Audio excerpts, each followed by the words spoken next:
కాపీదారులకు ఓ good news. November 1వ తేదీ నుంచి దేశవ్యాప్తంగా ఆధార్ వ్యవస్థలో భారీ మార్పులు అమల్లోకి రాబోతున్నాయి. ఆధార్ ప్రకటించిన తాజా నియమాల ప్రకారం ఇప్పుడు ప్రజలు తమ ఇంటి నుంచే ఆధార్ కు సంబంధించిన పనులను పూర్తి చేసుకునే అవకాశము పొందనున్నారు. పేరు, చిరునామా, పుట్టిన తేదీ, మొబైల్ నంబర్ వంటి ముఖ్యమైన వివరాలను ఇప్పుడు ఆన్లైన్లోనే సురక్షితంగా అప్డేట్ చేసుకోవచ్చు. ఇప్పటి వరకు ఆధార్ సెంటర్లకు వెళ్లి క్యూలో నిలబడాల్సిన అవసరం ఉండేది. కానీ ఆధార్ కొత్త సిస్టంలో ఆ ఇబ్బందులను తగ్గించనుంది. ఈ మార్పులతో సమయం, డబ్బు రెండు ఆదా అవుతాయి. కేవలం ప్రభుత్వ పత్రాలను ఉపయోగించి ఇంటి దగ్గర నుంచే అప్డేట్ చేసుకోవచ్చు. PAN card, passport, driving licence, ration card, జనన ధృవీకరణ పత్రం వంటి ప్రభుత్వ గుర్తింపు డాక్యుమెంట్లను అప్లోడ్ చేయడం ద్వారా ఆధార్ వివరాలు మార్చుకోవచ్చు. ఒకవేళ ఈ డాక్యుమెంట్లు సరికాకపోతే ఈ ప్రక్రియ మధ్యలోనే ఆగిపోతుంది.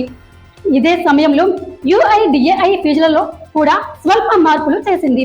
పేరు, చిరునామా, పుట్టిన తేదీ, మొబైల్, ఈమెయిల్ వంటి జనాభా అప్డేట్లకు ₹75, బయోమెట్రిక్ అప్డేట్ కు ₹125, ఆధార్ ప్రింట్ కి ₹40 నిర్ణయించారు.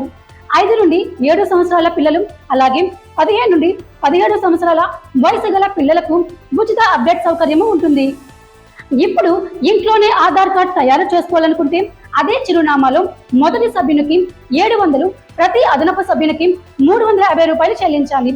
ఇక డాక్యుమెంట్ అప్డేట్ ఆన్లైన్లో జూన్ 14 వరకు ఉచితం.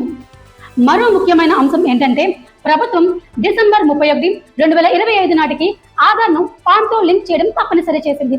ఒకవేళ అలా చేయకపోతే 2026 జనవరి 1 నుంచి పాన్ కార్డ్ చెల్లదు.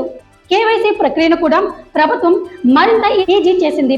బ్యాంకులు OTP, వీడియో KYC లేదా ఫేస్ టు ఫేస్ ద్వారా వెరిఫికేషన్ పూర్తి చేయగలవు. మొత్తం మీద నవంబర్ 1 నుంచి ఆధార్ వ్యవస్థ మరింత స్మార్ట్, సురక్షితంగా మారనుంది.